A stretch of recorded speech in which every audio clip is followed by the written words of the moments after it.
Hello friends, ओम श्री गणेशाय नमः। जय माता दी। आप सभी का स्वागत है आपके अपने यूट्यूब चैनल पर। आप सभी को नवरात्रि की हार्दिक शुभकामनाएं। आज हम नवरात्रि के 5वें दिन पर दुर्गा सप्तशती पाठ के 8वें अध्याय को प्रस्तुत कर रहे हैं। फ्रेंड्स, वीडियो शुरू करने से पहले आपसे रिक्वेस्ट है, अगर आप हमारे चैनल पर नए हैं और आपने अभी तक चैनल को सब्सक्राइब नहीं किया है तो प्लीज़ सब्सक्राइब कीजिएगा चैनल को। साथ ही प्रेस कीजिएगा बेल आइकन को, जिससे नए वीडियो से रिलेटेड नोटिफिकेशन आपको तुरंत प्राप्त हो सके। और वीडियो पसंद आने पर वीडियो को लाइक और शेयर ज़रूर कीजिएगा, ताकि सभी भक्तों को इस वीडियो का लाभ प्राप्त हो सके।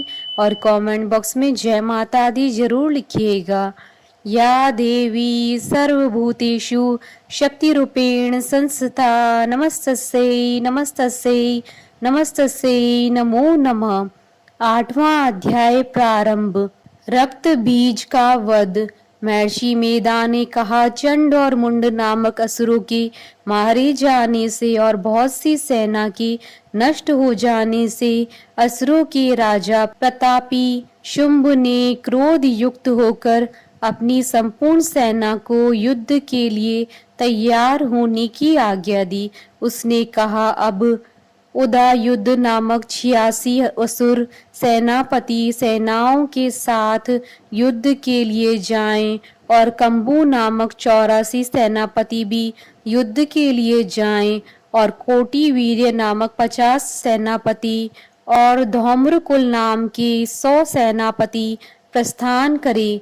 कालक, दोहद्र, मौर्य और काल के ये दैत्य भी मेरी आज्ञा से सचकर युद्ध के लिए कूच करे।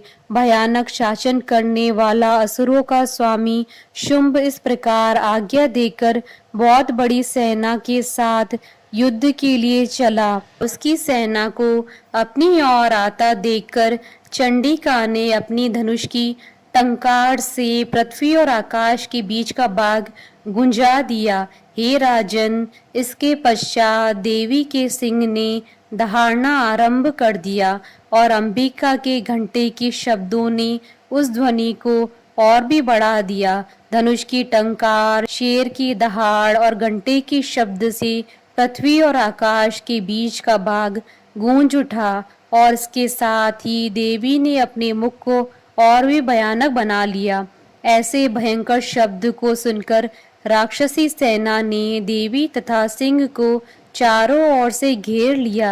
हे राजन, उस समय दैत्यों की नाश के लिए और देवताओं के हित के लिए ब्रह्मा, शिव, कार्तिकेय, विष्णु तथा इंद्र आदि देवों की शक्तियां, जो अत्यंत पराक्रम और बल से संपन्न थी, उनके शरीर से निकलकर उसी रूप में चंडिका देवी के पास गई। जिस देवता का जैसा रूप था, जैसे आभूषण थे और जैसा वाहन था, वैसा ही रूप, आभूषण और वाहन लेकर उन देवताओं की शक्तियां दैत्यों से युद्ध करने के लिए आईं।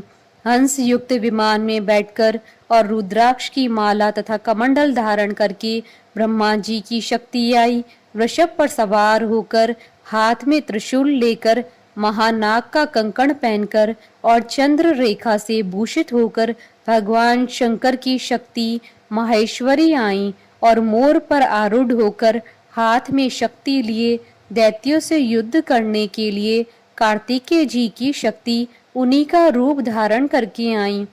भगवान विष्णु जी की शक्ति गरुड़ पर सवार होकर शंख, चक्र, श्रांग, गदा, धनुष तथा खड़ग हाथ में लिए हुए आई।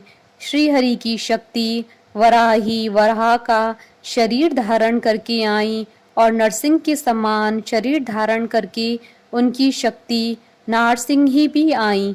उनकी गर्दन के झटकों से आकाश के तारे टूट पड़ते थे, और इसी प्रकार देवराज इंद्र की शक्ति ऐन्द्री भी ऐरावत के ऊपर सवार होकर आई। पश्चात इन देव शक्तियों से घिरे हुए भगवान शंकर ने चंडिका से कहा, मेरी प्रसन्नता के लिए तुम शीघ्र ही इन असुरों को मारो। इसके पश्चात देवी के शरीर से अत्यंत उग्र रूप वाली और सैकड़ों गीदड़ियों के समान आवाज करने वाली चंडिका शक्ति प्रकट हुई।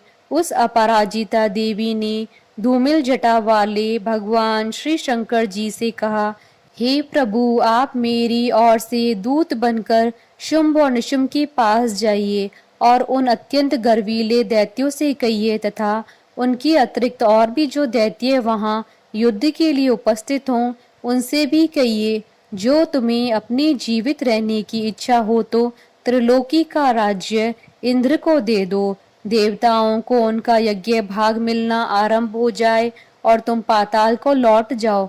किंतु यदि बल के गर्व से तुम्हारी लड़ने की इच्छा हो तो फिर आ जाओ। तुम्हारे मांस से मेरी योगिनियां तृप्त होंगी, क्योंकि उस देवी ने भगवान शंकर को दूत के कार्य में नियुक्त किया था, इसलिए वह संसार में शिवदूती के नाम से विख्यात हुई। भगवान शंकर से देवी का संदेश पाकर उन दैत्यों के क्रोध का कोई आर पार न रहा और वह जिस स्थान पर देवी विराजमान थी वहां पहुंचे और जाने के साथ ही उस पर बाणों और शक्तियों की वर्षा करने लगे।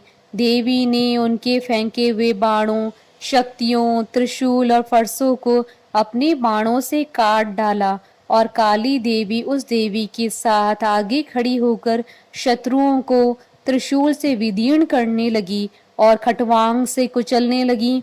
ब्राह्मणी जिस तरफ दौड़ती थी उसी तरफ अपने कमंडल का जल छिड़ककर दैत्यों की वीर्य व बल को नष्ट कर देती थीं और इसी प्रकार माहेश्वरी त्रिशूल से, वैष्णवी चक्र और अत्यंत कोप वाली कौमारी शक्ति द्वारा असुरों को मार रही थीं और ऐन्द्री के बाजू के प्रहार से सैकड़ों दैत्य रक्त की नदियां बहाते हुए पृथ्वी पर सो गए।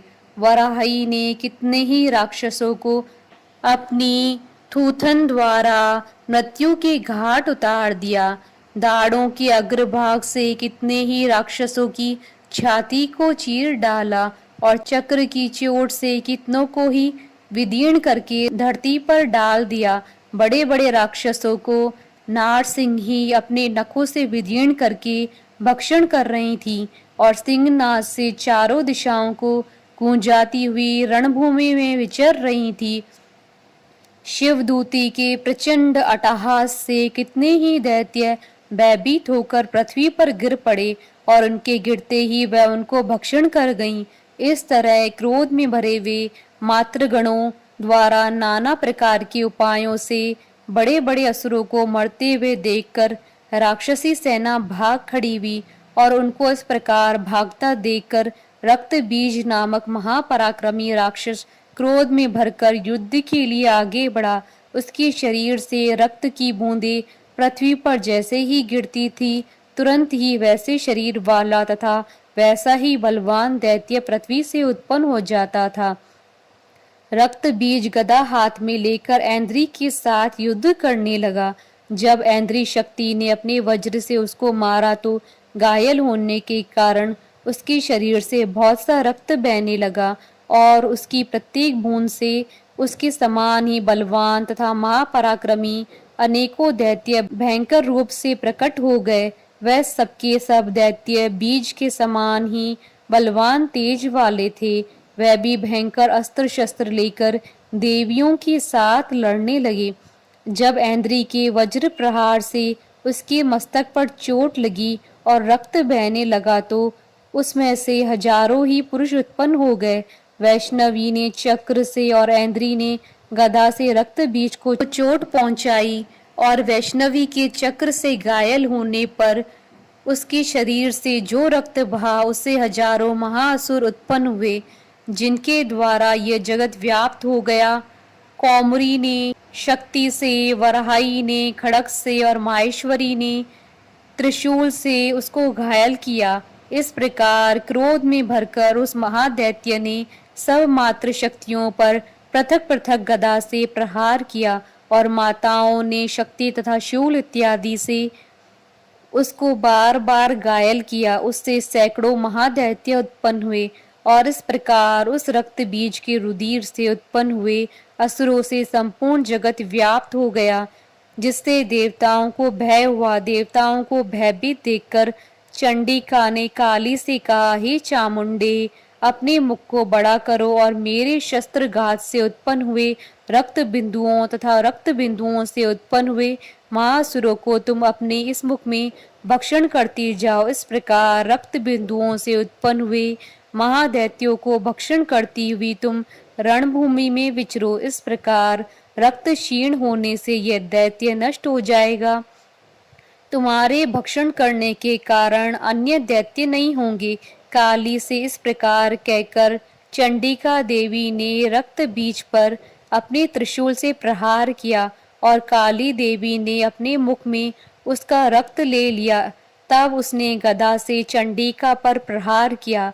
प्रहार से चंडिका को तनिक भी कष्ट न हुआ, किंतु रक्त बीज के शरीर से बहुत सा रक्त बहने लगा। लेकिन उसके गिरने के साथ ही काली ने उसको अपने मुख में ले लिया।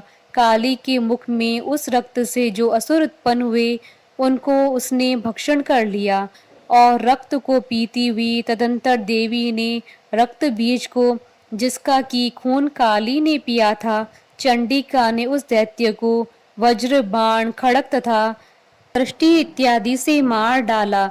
हे राजन, अनेक प्रकार की शस्त्रों से मारा हुआ और खून से वंचित वह महादैत्य रक्त बीज पृथ्वी पर गिर पड़ा। हे राजन, उसके गिरने से देवता अत्यंत प्रसन्न हुए और माताएं उन असुरों का रक्त पीने के पश्चात उद्यत होकर नृत्य करने लगी। इति श्री दुर्गा सप्तशती पाठ का 8वां अध्याय संपूर्ण हुआ। जयकारा मां माईदा बोले सच्चे दरबार की जय। हमारे साथ इस वीडियो में अंत तक बने रहने के लिए आपका धन्यवाद। ओम श्री गणेशाय नमः। जय माता दी।